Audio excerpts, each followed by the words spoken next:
Hello,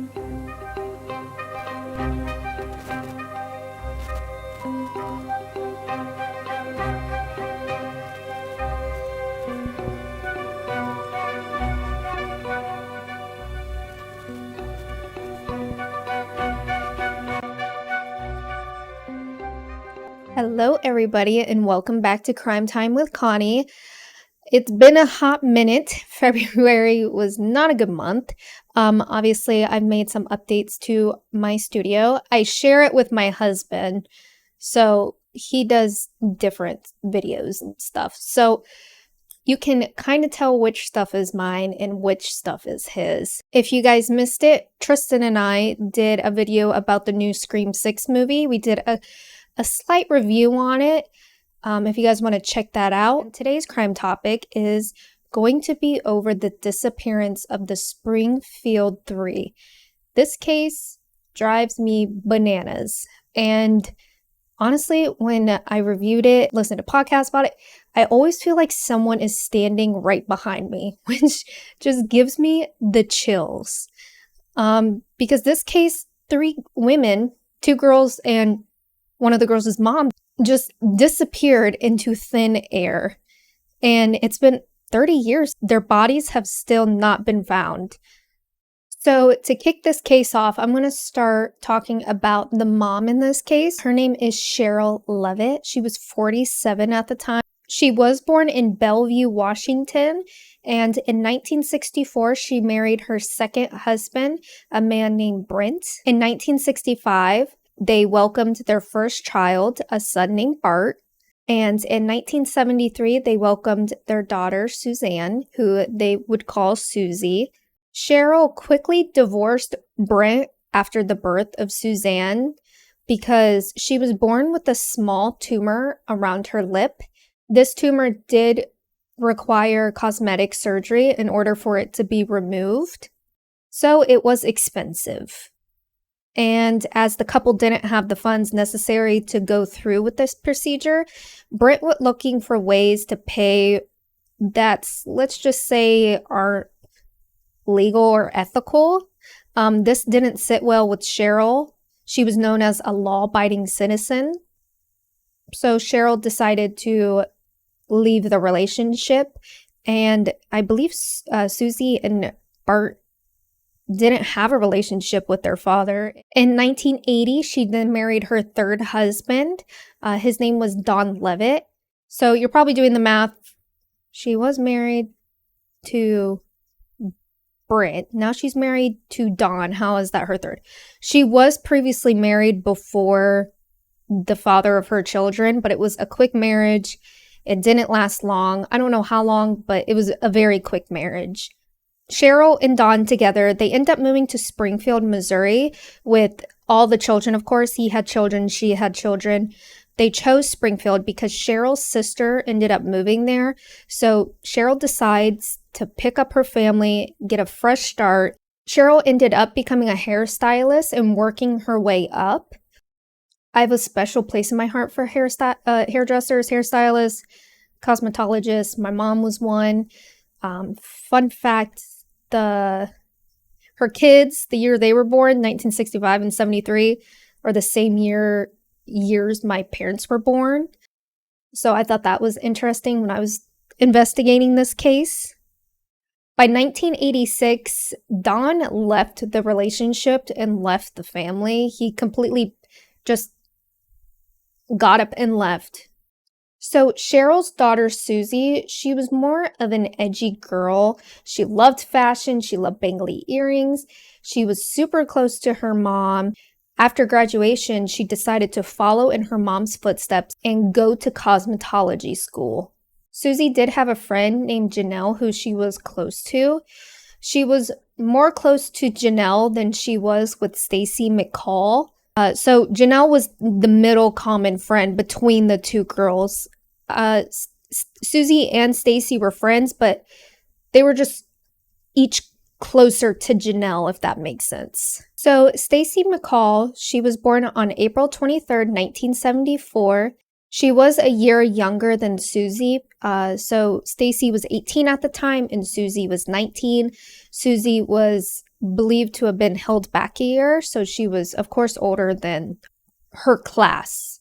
But Stacy McCall was headed to Missouri State University after graduation. She worked as a receptionist at a gymnastics gym. On June 6, 1992, the two girls watched graduation at Kickapoo High School wearing their gold gowns.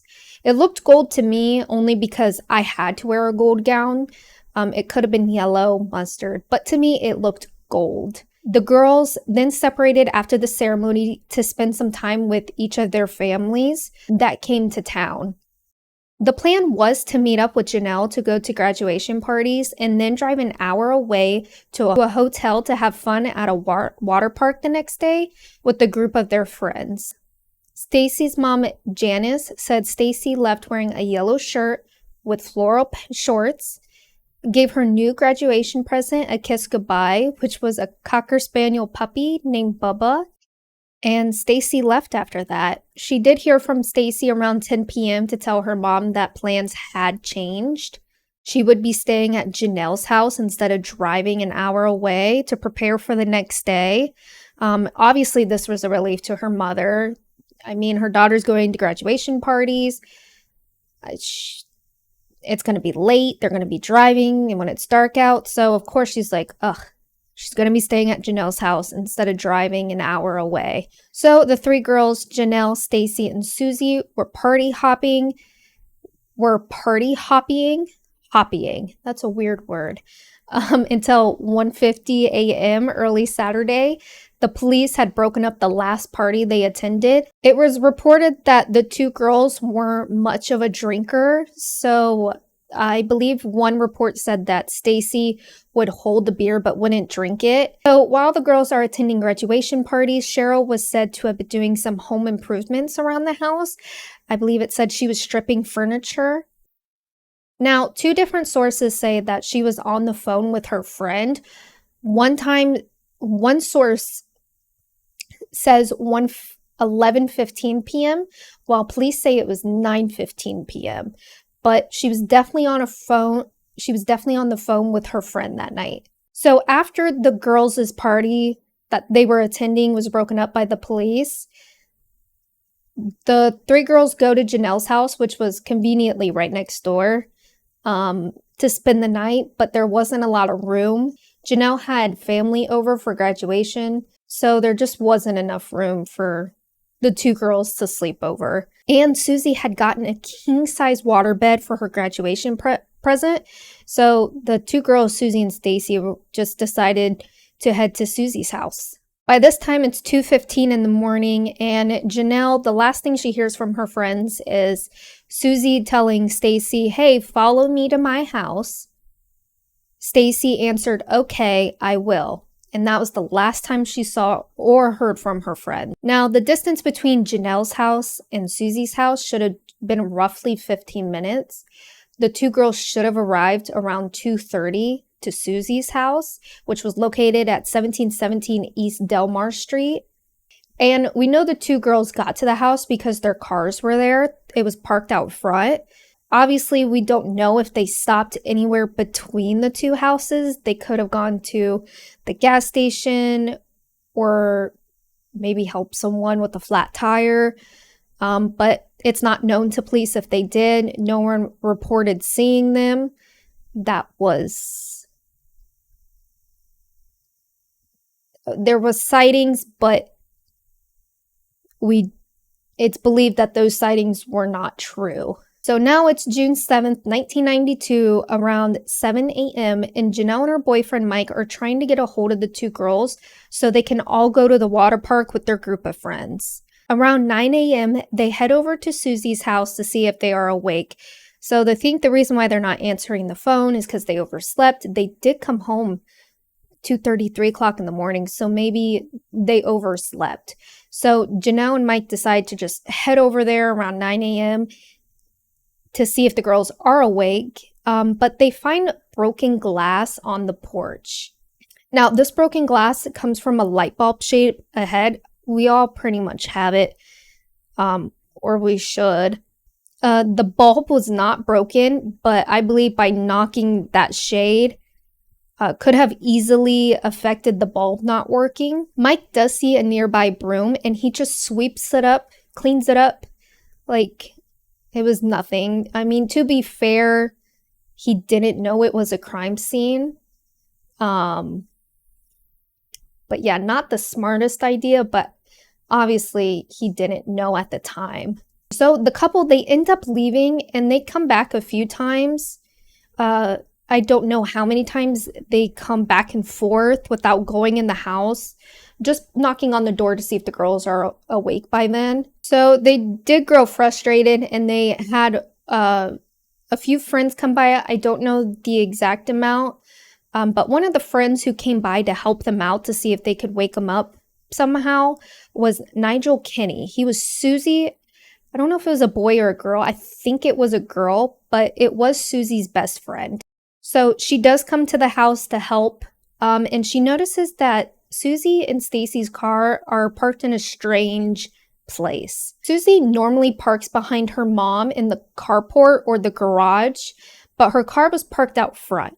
Now, Susie's house had one of those, I think it's cool. It's like a half circle. You just, I don't know what it's called, but I'll put a picture in of it here. So Susie she never liked to change. She always parked in the same place. So Nigel thought it was super weird that she was parked out front. She said, quote, "The fact that she parked in the circle drive where the car was, either her mom wasn't home or there was somebody parked in the driveway," end quote. So it could mean nothing since mom was working on furniture. I would assume it would be in the garage because of the smells and the chemicals. I don't know if furniture was found in the garage, but all three cars were at the house. With just this information that Nigel said, could someone have been parked behind the mom? Did Stacy or Susie know this person? I doubt Stacy would, but did Susie know this person? If Cheryl had a guest over, I would assume they would park in the half circle because they're a guest. Would they park behind Cheryl in the garage? Just many unanswered questions.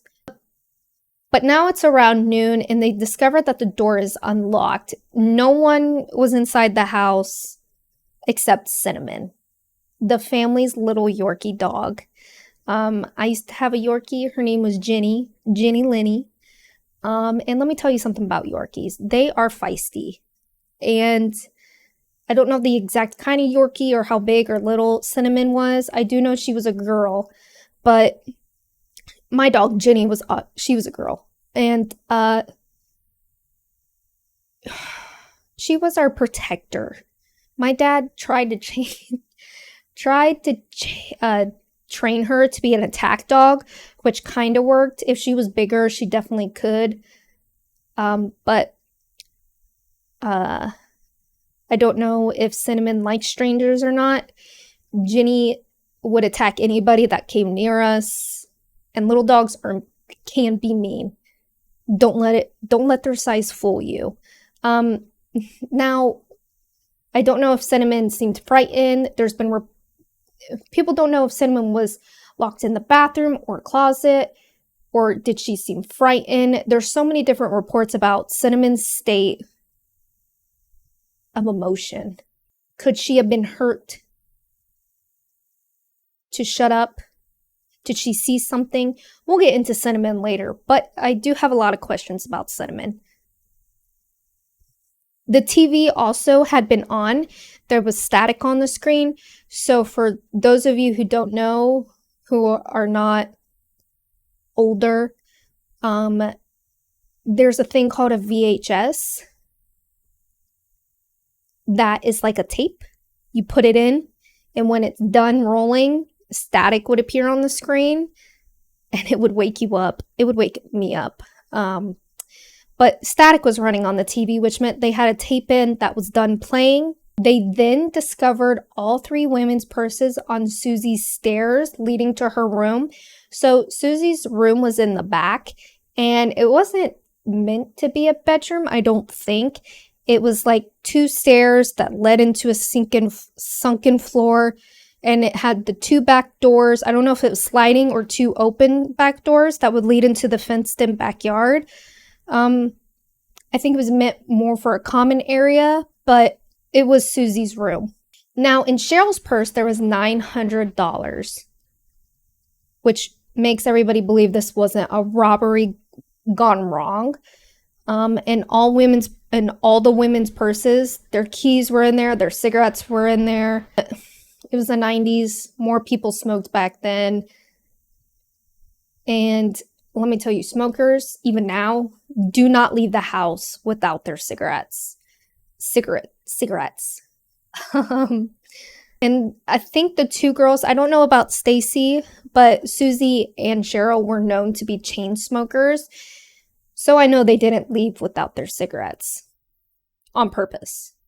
Now, with the purses, they could have been staged, but also, to me, it could have been that Susie was in her room. She yelled for her mom, like, hey, do you have some extra cash for tomorrow? Because they were going out of town for that huge water park. So maybe Cheryl was tired and just threw her purse next to the girls' and was like, just grab it before you leave. Or maybe Susie did that on purpose so she could grab it before she leaves the next day.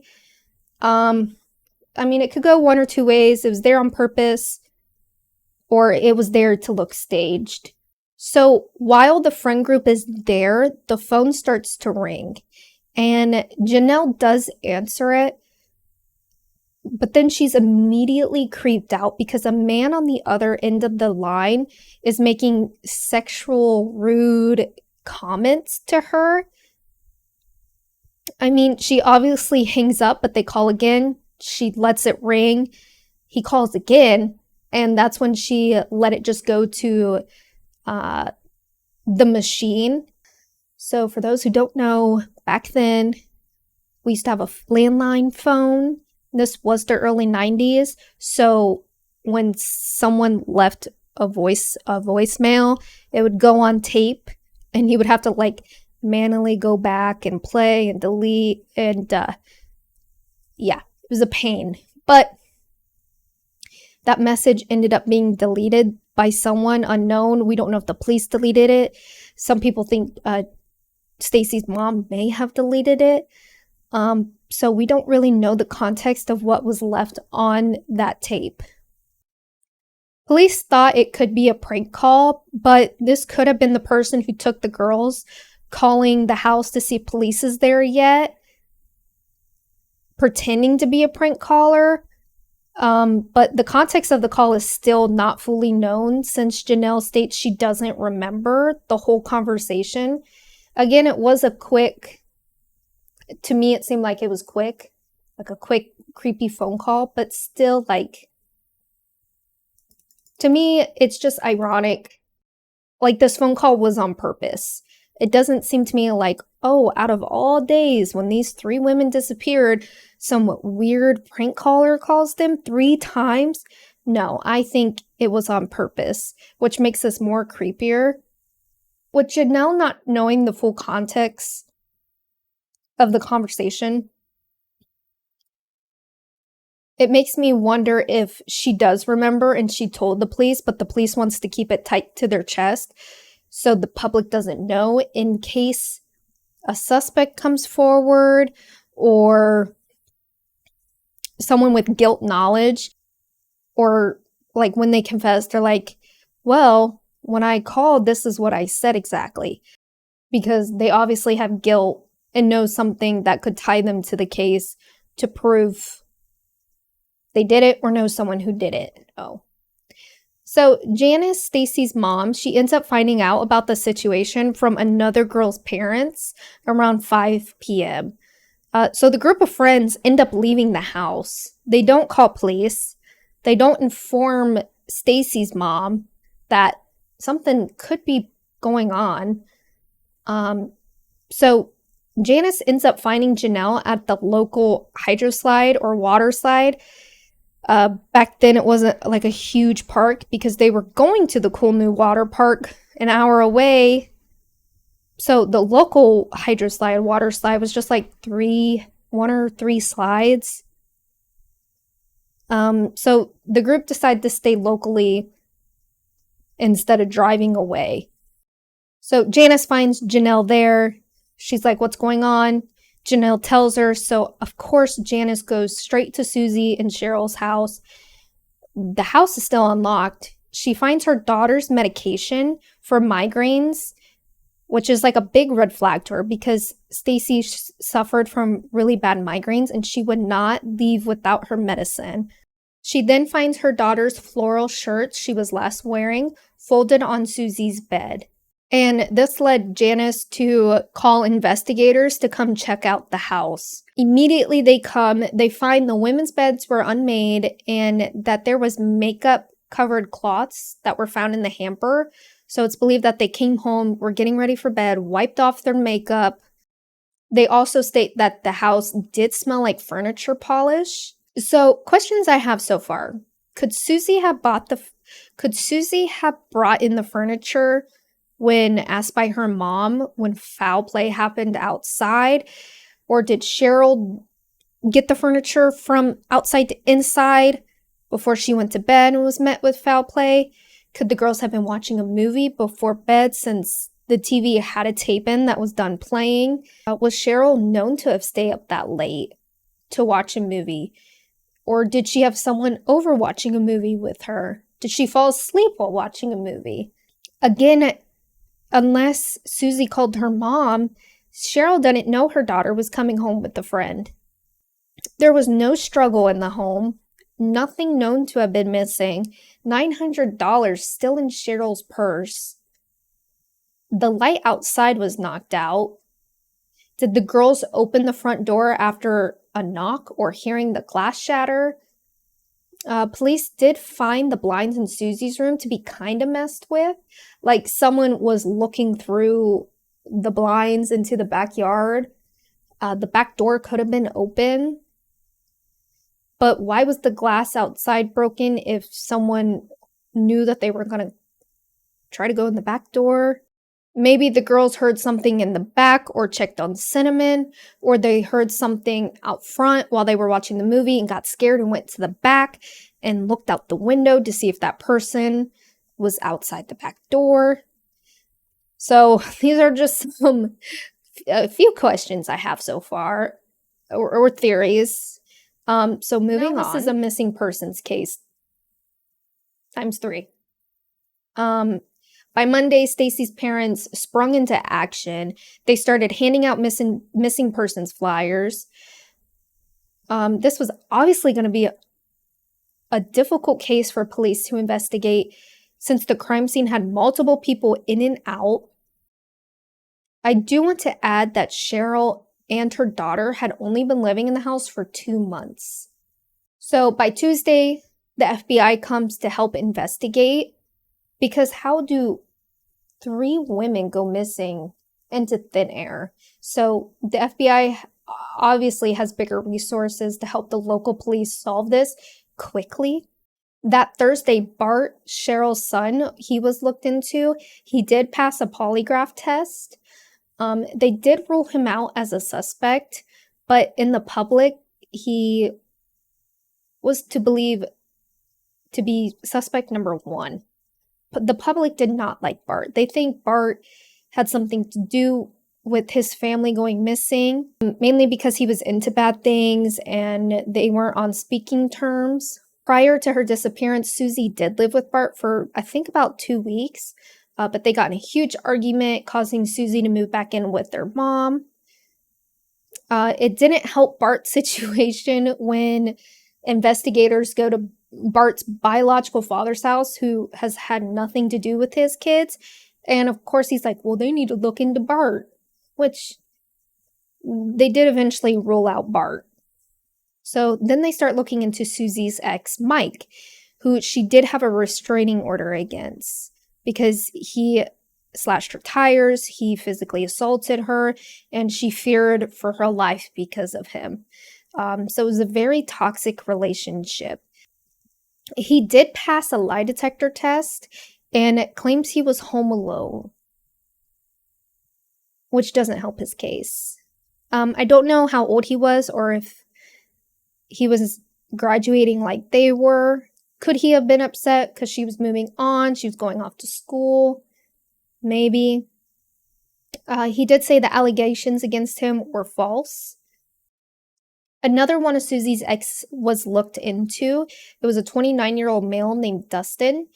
She was preparing to testify against him in court because he was charged with a grave robbery charge, but he eventually was ruled out. And the night that they disappeared, they were party hopping. Again, a weird word. So the police had to talk to a lot of teenagers, and their minds could have been fogged because they could have been drinking, they were partying, they might not remember seeing the girls. So investigators probably had a hard job interviewing teenagers that night that could have seen something that may have seemed like it was nothing, but it could have been something. So Friday, June 21st, divers did check local lakes, and many volunteers checked wooded areas for the girls. Many tips came in, but nothing of substance. A lead did come in of a sighting of a man stalking around the house before the abduction happened. 3 years prior, the lady living in the house said a man peeped into her window, and another man, a different time, opened her door, asked if anybody was home, and then when she came out, she's like, "Why did you open my door?" He's like, "Well, do you want your lawn mowed?" So that freaked her out. Many residents of that area claimed that there was a peeping Tom lurking around that time. Again, this person, man or woman, or multiple people, must have had a place to take these girls to. And if sexual assault was the motive, they most likely would have stayed in that one place. So if Cheryl was the target and the girls walked in on it, then the person felt like they had to take all three. So there was many sightings of the three women, but of course nothing that could be super helpful, except three in my opinion. Susie was spotted the morning around 6:30 to 7 o'clock when a woman, she said Susie was in a celery green light van with the man in the back telling her to not do anything silly and to back up. She said Susie looked scared. She also said Susie had a kind of birthmark around her mouth, which made them believe it was Susie because Susie did have that tumor removed around her mouth. And with the makeup cloths being in the hamper, she could have easily not have been wearing her makeup, so it was easier to see the mark around her mouth. This man could have been easily controlling the situation with the weapon in the back. He was maybe in the back controlling the two women, having a gun against Susie, pretty much demanding her to cooperate or he would hurt them. So this sighting alone made the police make a model of the car to put in front of the police department. They found the make of a similar make of the car. They spray painted it or painted it the celery light green and put it in front of the police department in case anyone has seen this van. There was also a report of a brown van around the area. I think it was around 4:30 a.m. that day. So the green vehicle was seen during the daylight and the brown one was seen during at night. So maybe it was the same color, but obviously the change in lighting could make it seem like a different color. The second sighting is not the women, but of Cinnamon. Yes, the dog. Neighbors report seeing the dog around 10 p.m. and 3 a.m. Cinnamon was known to roam the area, but at the 3 a.m. sighting, she was in the person's backyard at the back door. And with dogs, usually they sleep when their owners sleep. Like I've said, I've had a Yorkie before, and I've had a bunch of dogs before, and typically they sleep when I sleep. Cinnamon did have a back doggy door that would lead outside. But again, I just don't see a little doggy leaving on its own while the owners sleep. I could be wrong. But this was definitely suspicious to me because of the timing. So the first time was around 10 p.m. And that could have been the time that Cheryl was working on the furniture outside. So maybe Cinnamon was just out with her mom, Cheryl. And she's like, yeah, I'm going to go on a little walk. So nothing bad happening. The 3 a.m. one, I believe something bad was happening to the women. And 3 a.m. is after 2:30, so the crime could have happened very quickly after the girls got home. Cinnamon could have been let out, frightened, hurt to leave the house, and that's when she went to the neighbor's backyard. Not the directly neighbor, but someone in the neighborhood's backyard. So months have passed, and it's New Year's Eve, and an episode of America's Most Wanted featured this case. For those of you who don't know, America's Most Wanted was created by Adam Walsh's father, John Walsh. That's a whole different other case. But I used to watch America's Most Wanted. It came on Saturday nights after Cops. I think it was Saturday because Friday we would go to Blockbuster or the family video to get movies. So I'm pretty sure it was airing Saturday night. But it would just show criminals' faces that are felons on the loose that could help get them locked up. But they did feature this case to help get the word out. Hopefully someone knows something. And a caller did call in with the tip. There was multiple tips, but this was a pretty good tip. Detective Asher, who worked on the case, says, quote, there was a motive mentioned, and what this information provided, it's conceivable the crime occurred that way, end quote. Now, the call was dropped, and the caller was begged to call back, but never did. What I mean by that is that when he was giving the tip to the hotline, and he was done, the person wrote it down, was transferring him over to the police. That's when the call dropped, or that's when the person hung up. So the detective got the tip, won't say what the tip was, but it's a pretty good tip. And they tried to get the attention of this caller by putting it in the newspapers, putting it on the news, on the radio. So hopefully he would call back to give more information to help solve this case. But sadly, maybe this person was the person trying to confess but backed out. Maybe this was a person who helped the crime or knew of the crime and someone got mad. But definitely it could be a person with guilt knowledge. Maybe he knew what was said on the phone call with Janelle, or possibly evidence at the scene that wasn't made public. All right, so this goes into suspects and theories. I mean, I've kind of gone over some theories, questions I've had. But Robert Cox was a suspect. I mean, he was looked into. A little rundown about him. He was a veteran who went to prison for 2 different crimes against women. One was murder, one was a kidnapping. I mean, he got his tongue bitten off by someone. He was exonerated for the crime of the murder for an appeal, but he was let off after that. But the reason why he is a suspect is because he was born and raised in Springfield. Of course, he was a veteran. He moved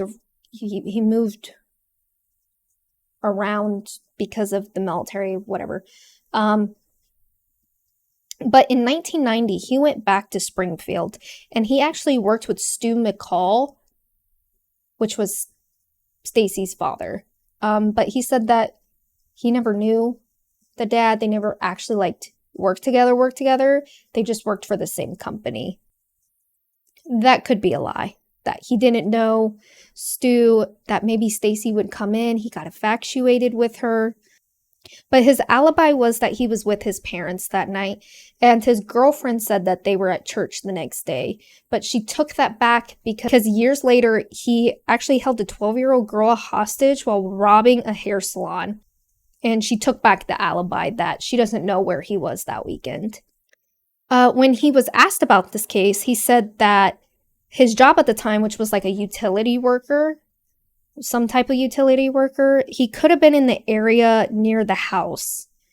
He said he had no personal connections with the woman, but he did know where they lived. And when he asked, like, where does he think the girls are now? He says that they're probably dead, which some people might find suspicious. I don't, but sadly, the girls could be dead.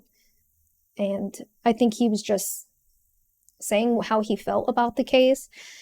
So this guy could possibly,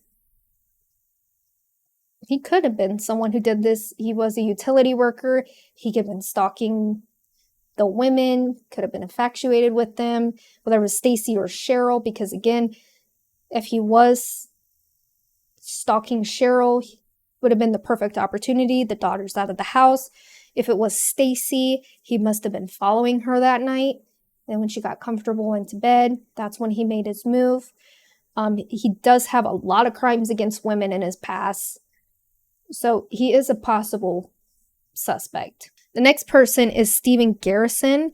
He has a horrible history, long history of being in prisons. But he's brought up because he said while being arrested that his buddy told him that he killed the girls. So they lowered his bail.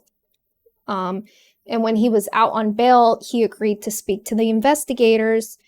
But he actually left the motel that they were having the interview at, and sadly broke into a woman's house, sexually assaulted her, and held her hostage. Just a horrible situation. So many people believe the police made up the bail excuse because he left on their watch. Not really, technically. I mean, he was out on bail, so legally, they weren't responsible for him during the time he committed the sexual assault on the other woman. Eventually, he did lead police to someone's land where evidence was collected but is sealed. We don't know what this evidence was, and we probably never will. But evidence was collected at this land where he said something that his friend told him that he did. But he's a possible suspect. But some people think it's kind of shady. Maybe the police and judge were in on a conspiracy because of the whole him leaving to sexually assault another woman on their watch. But another suspect is Gerald Carnahan. Pretty much a rich guy, lots of land, family money. He was a suspect in a murder and kidnapping that he was convicted on. And people think he's a suspect because of the utility plate with one of the women he murdered. I believe this one was Jackie Johns, who had the license plate, the vanity license plate, which was similar to one of the girls' license plate. So maybe he was driving home that day. He lived fairly close to Cheryl's house. I think it was only 5 miles away.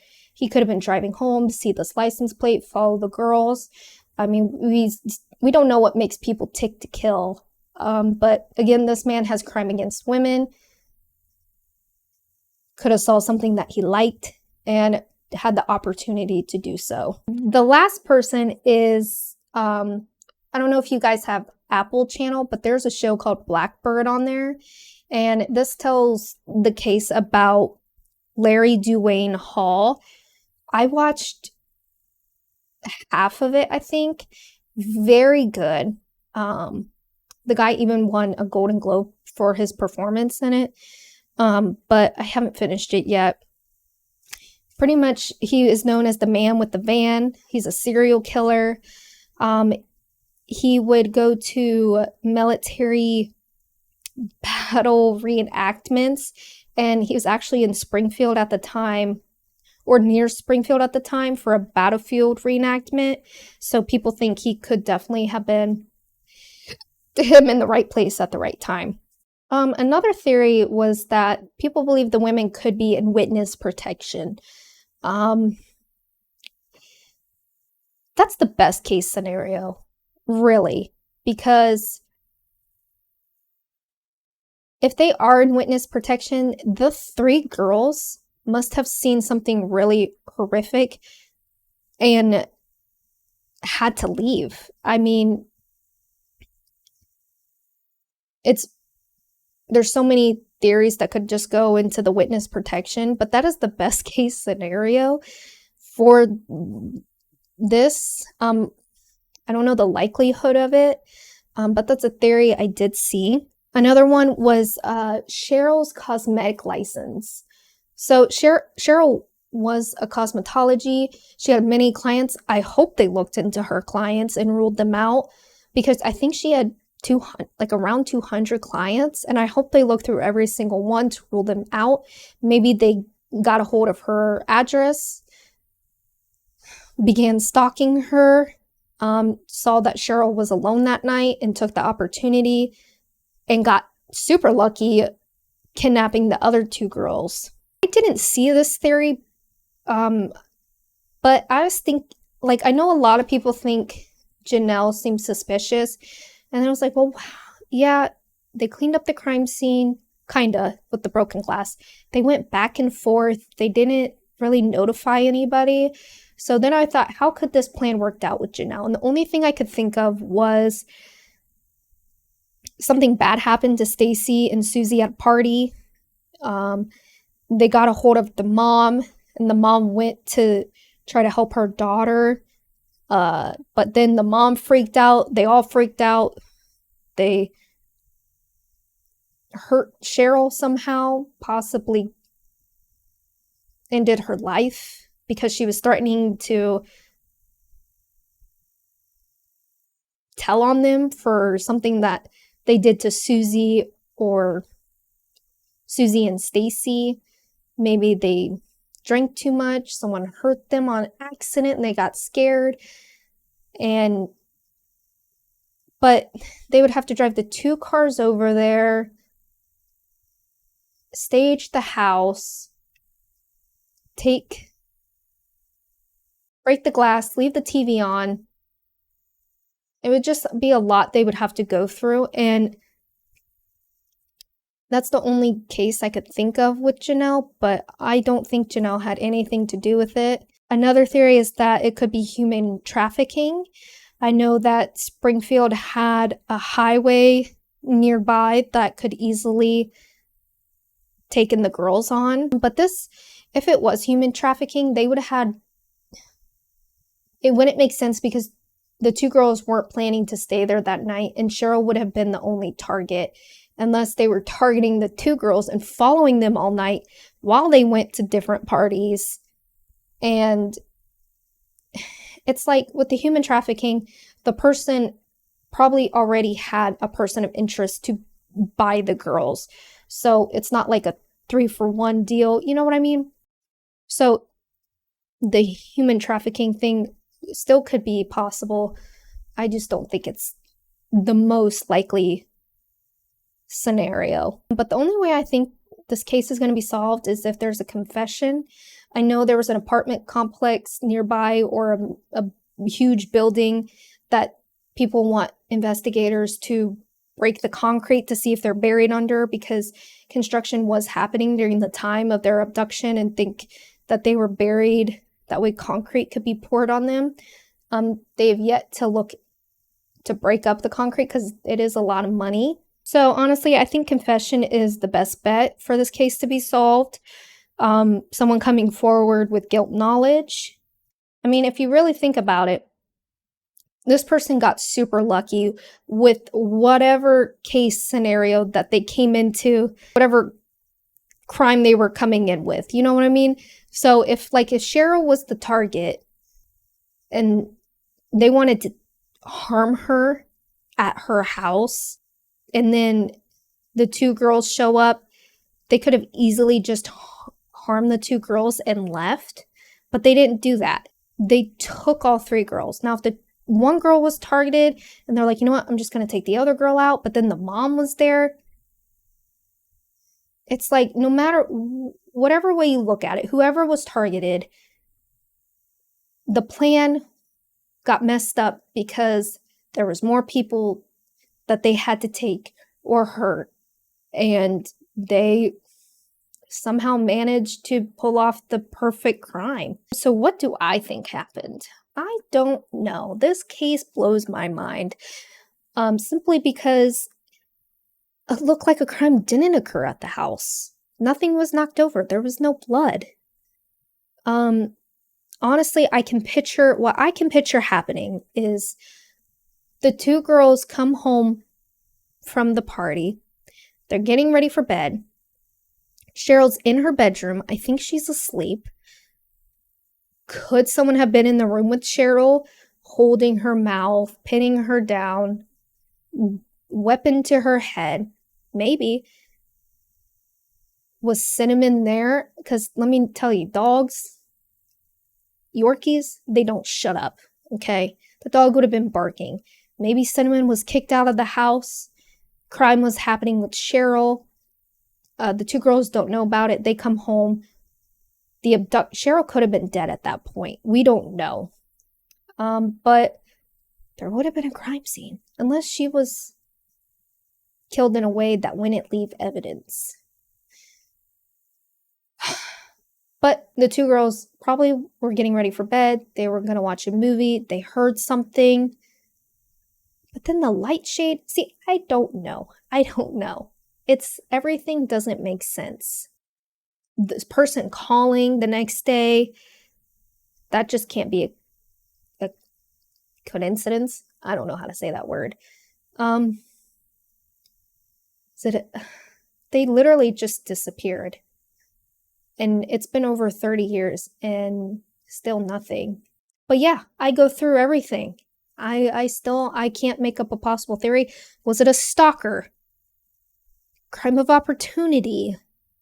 Someone in the area visiting their niece's graduation? Was Cheryl the target? I mean, endless questions, endless theories. Was it the brother? Was it the ex-boyfriend? Was it these serial killers that were nearby? Which there was a lot of, there was like four men that were killers and murderers and kidnappers nearby. It's just crazy. But yeah, that is the case of Cheryl, Stacy, and Susie. They've yet to been found. They disappeared in Springfield. They've yet to be found. Let me know what you guys think happened. I don't have an obvious answer, but let me know what you guys think in the comments. And I hope you guys enjoyed this video. Give it a thumbs up if you liked it. Let me know what you think, and I will chat with you guys soon.